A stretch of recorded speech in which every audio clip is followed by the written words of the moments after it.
السلام علیکم عزیز بچوں. آج میں آپ کو ایک غزل کے معنی اور ایک غزل آپ کے لیے پڑھوں گا. اگرچہ اردو میرا سبجیکٹ نہیں رہا ہے لیکن مجھے اردو میں کچھ دلچسپی ہے، تو آج میں 10ویں جماعت کے لیے یہ لیکچر دے رہا ہوں. اور عنوان ہے آج میرے جو اس کا عنوان ہے وہ غزل کے بارے میں ہم بات کریں گے، اور اس کے بعد ایک شاعر کی غزل ہم پڑھیں گے بھی. تو لفظ غزل کے معنی ہیں محبوب سے باتیں کرنا، عورتوں کی باتیں کرنا، عورتوں سے باتیں کرنا. اس سے معلوم ہوا کہ بنیادی طور پر غزل میں عشقیہ باتیں بیان کی جاتی ہیں، لیکن آہستہ آہستہ غزل میں اور طرح کے مضامین بھی داخل ہوتے گئے، اور آج یہ کہا جا سکتا ہے کہ غزل میں تقریباً ہر طرح کی باتیں بیان ہو سکتی ہیں. شاید یہی وجہ ہے کہ غزل آج بھی اردو کی سب سے زیادہ مقبول صنف سخن ہے.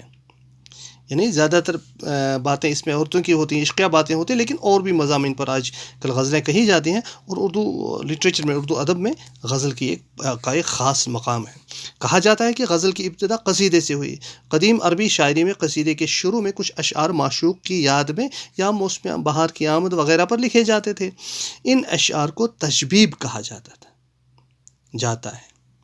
یعنی یہ مزن گوڑ استعمال لکھنا غزل کس ابتدا مز قصید، یعنی قصید سے دپان غزل کی ابتدا سے گئی قصیدے سے شروع. قصیدہ تعریفن مز اس کنس غزل یہ لکھنا تس ونان قصید. تو اس سے شروع ہوئی، تو پھر اس میں کچھ اشعار معشوق کی یاد میں یا موسم بہار، تو ان اشعار کو تشبیب کہا جاتا ہے. تشبیب کے مضامین پر مبنی اشعار قصیدے کے علاوہ آزادانہ طور بھی کہے جانے لگے، اور اس طرح غزل وجود میں آئی. ٹھیک. ادھر اسلام سے قبل ہی عربی میں ایک شاعری کی ایک طرح کی شاعری وجود میں آ چکی تھی جسے ازری کہا جاتا تھا. یہ نام اس لیے پڑا کہ یہ شاعری ازری نامی قبیلے میں بہت مقبول تھی. یعنی ازری نامی قبیلے کے نام پر، کیونکہ وہیں سے اس کی ابتدا ہوئی، وہ شعر کہتے تو اس کا نام ازری پڑا. بلکہ ازریوں کو ہی اس کا موجد بھی کہا جاتا ہے. اس طرح شاعری کو غزل نہیں کہتے تھے، لیکن اس میں غزل کی تمام صفات موجود تھیں. یعنی نظم میں ہر شعر الگ الگ مضمون کا ہوتا تھا. پہلا شعر یعنی مطلع ہم قافیہ ہوتا تھا. ہر نظم میں پاکیزہ محبت کے درد بھرے مضامین بیان ہوتے تھے. غزل میں بھی زیادہ تر ہجر، تنہائی اور درد مندی کی باتیں ہوتی ہیں، اور ہر شعر کا مضمون الگ ہوتا ہے. البتہ ایسی غزلیں بھی کہی جاتی رہی ہیں جن میں موضوع کی وحدت پائی جاتی ہے، اور شاعر ایک ہی موضوع کے مختلف پہلوؤں کو تسلسل کے ساتھ بیان کرتا ہے. اس طرح کی غزل کو غزل مسلسل کہتے ہیں. یعنی غزل میں جو اشعار ہوتے ہیں وہ ہر شعر میں الگ الگ معنی ہوتا ہے، ہر شعر الگ الگ مضمون کو بیان کرتا ہے، لیکن مسلسل بھی کسی ایک ہی عنوان کے مختلف ایک ہی چیز کے مختلف گوشوں پر بھی ایک غزل کہی جاتی ہے، تو اس غزل کو غزل مسلسل کہتے ہیں. غزل تمام دنیا کی شاعری میں لاسانی مینز بے نظیر، بے مثال، یعنی جس کا تو دوسرا نہیں ہے، اور سب سے زیادہ لچکدار صنف سخن ہے. لچکدار یعنی جس میں گنجائش ہو بڑھانے کی، گھٹانے کی، یعنی لچک جس میں اضافہ کرنے کی گنجائش ہو. دنیا کی شاعری میں کسی ایسی صنف کا وجود نہیں جس میں غزل کی مانند بحر اور ردیف و قافیہ کی وحدت ہو، لیکن ہر شعر اپنا الگ وجود بھی رکھتا ہو. ہر شعر پن وجود اثر.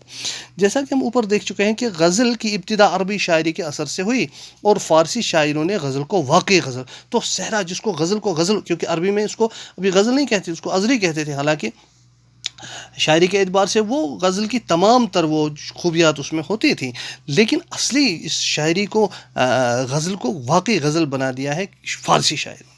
11ویں صدی کے آتے آتے غزل ایک مشہور اور مضبوط صنف سخن بن گئی. صنف مینز ایک قسم، سخن مینز اصلی سخن کا مطلب ہوتا ہے باتیں کرنا، یہاں ہم صنف سخن اس کو. فارسی کے ذریعے کئی زبانوں تک پہنچی، جن میں ترکی اور اردو سب سے زیادہ اہم ہے. یعنی ترکی اور اردو میں اس نے غزل کی ترویج میں، غزل کی عروج میں غزل کو آگے بڑھانے میں ترکی اور اردو نے سب سے زیادہ اہم کردار ادا کیا ہے۔ 19ویں صدی کے بعد جرمن شاعروں نے بھی اسے قبول کیا اور وہاں یہ غزل کے نام سے کئی بڑے شاعروں میں مقبول ہوئی، اور آج کل ہندوستان کی دوسری زبانوں میں بھی غزل لکھی جا رہی ہے۔ جس طرح غزل میں مضامین کی قید نہیں، اسی طرح اشعار کی تعداد بھی مقرر نہیں، یعنی مضمون کہاں قید ات کسی بھی مضمون پر غزل کہی جا سکتی ہے۔ تو اسی طرح اشعار تھی مقرر کہ کتنا اشعار گژھن آسن۔ عام طور پر غزل میں 5 اشعار ہوتے ہیں، 19 اشعار تک کی لمبی غزل ہوتے، 5 یا 19، یعنی 5 ہز لکٹ آس 5 ہز تھی ہیکہ ٲسِتھ تہٕ 19، لیکن کئی غزلوں میں اس سے زیادہ بھی اشعار ملتے ہیں۔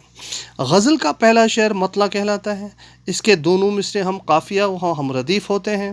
جس طرح غزل کے اشعار کی تعداد مقرر نہیں ہے، اسی طرح مطلعوں کی تعداد بھی مقرر نہیں۔ گۄڈنیُک شعر، شروعاتُک شعر، تَتھ چھُ وَنان مطلع، تَتھ چھِ دۄنوَے مصرٕ آسان، گۄڈنِچ لائن تہِ دۄنوَے لائن ہم قافیہ، یعنی تمن چھُ آواز لاسٹس پہ، یعنی ہم قافیہ ہوتے ہیں وہ، جس کو رائمنگ جس کو ہم کہتے ہیں، جس میں طرح غزل کے اشعار کی تعداد مقرر نہیں، اسی طرح مطلعوں کی تعداد بھی، مطلع ہیکن اکہِ کھۄتہٕ زیادٕ تہِ ٲسِتھ۔ اگر غزل میں دوسرا مطلع بھی ہو تو اس کو، اگر دوٚیِم مطلع آسہِ، اکھ مطلع چھُ أسۍ لٲزمن، اگر کُنہِ غزلہِ منٛز دوٚیِم تہِ آسہِ تَتھ چھِ وَنان حسنی مطلع یا ذیبی مطلع۔ غزل کے آخری شعر میں شاعر اپنا تخلص استعمال کرتا ہے، اس شعر کو مقطع کہتے ہیں۔ لاسٹس منٛز ٲخرس پٮ۪ٹھ چھُ شاعر کران ٲخر کٮ۪ن دۄن شعرن منٛز یا أکِس شعرس منٛز پنُن تخلص، شاعرس چھُ پرٛٮ۪تھ کٲنٛسہِ شاعرس چھُ پنُن تخلص آسان، سُہ چھُ کران تتھ استعمال، توے چھِ تتھ وَنان، تتھ شعرس چھِ وَنان مقطع۔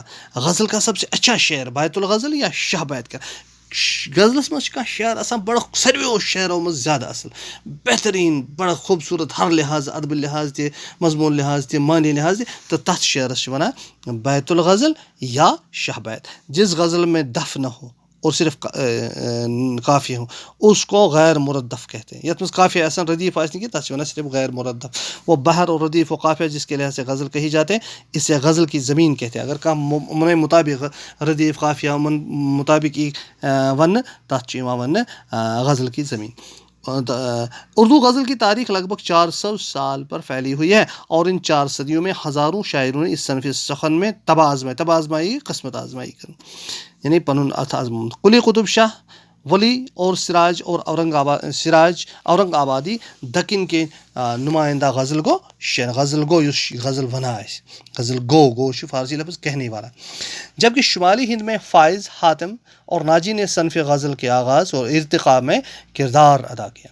میر تقی میر، میرداد مصحفی، آتش، مومن اور غالب اردو غزل کے اہم ترین شاعر شمار ہوتے ہیں۔ اردو میں نظم نگاری کی تحریک کے زیر اثر جب غزل کی مخالفت شروع ہوئی تو حسرت موہانی جیسے شاعروں نے اس صنف کا احیاء کر کے اس کی مقبولیت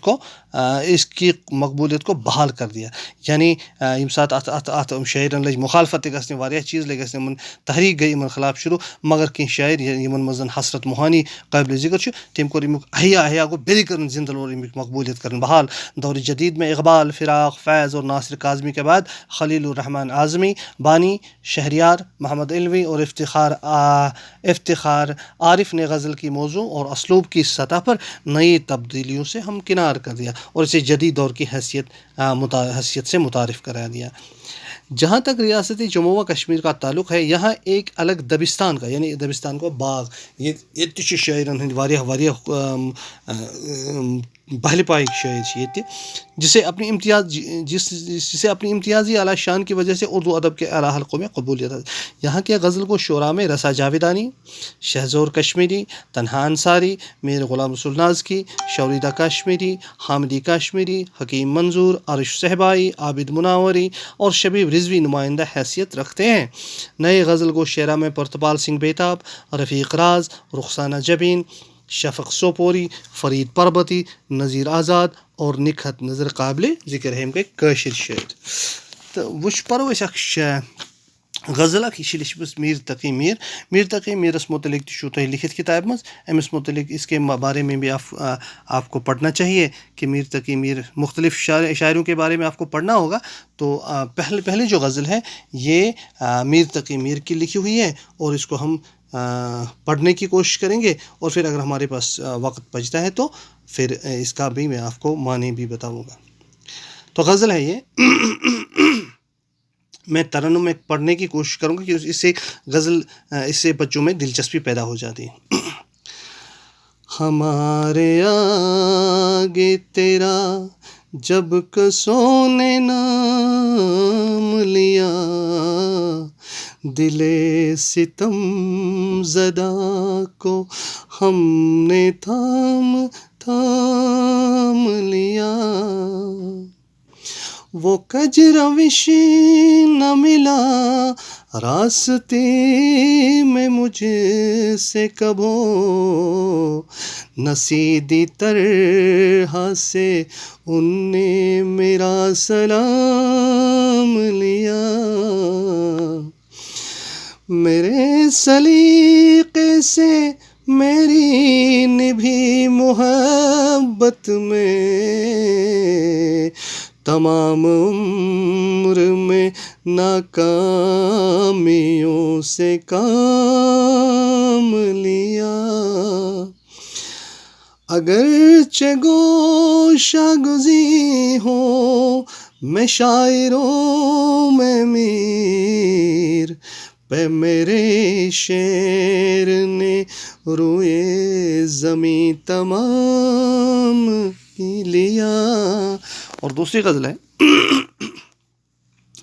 ہنگامہ گرم کن جو دلے ناصبور تھا، پیدا ہر ایک نالے سے شور نشور تھا، پہنچا جو آپ کو تو میں پہنچا خدا تئیں، معلوم اب ہوا کہ بہت میں بھی دور تھا، آتش بلند دل کی تھی ورنہ کلیم، یک شعلہ برق خرمن صد کوہ طور تھا،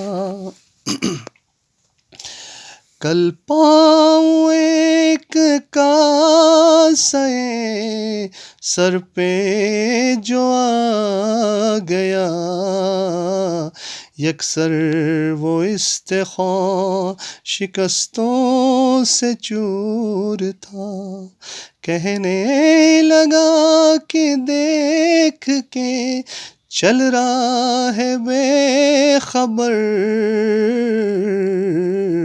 میں بھی کبھو کسی کا سرے پر غرور تھا وہ تو رشک حور بہشتی حمیم میر، سمجھے نہ ہم تو فہم کا اپنی قصور تھا۔ تو اس طرح سے یہ غزل میں نے پڑھی، اور انشاءاللہ تعالی کل میں اس کا تھوڑی سی آپ کو تشریح کر کے اس میں تشریح کریں گے، ہم مختلف شعروں کی تشریح کریں گے انشاءاللہ۔ باقی والسلام، شکریہ۔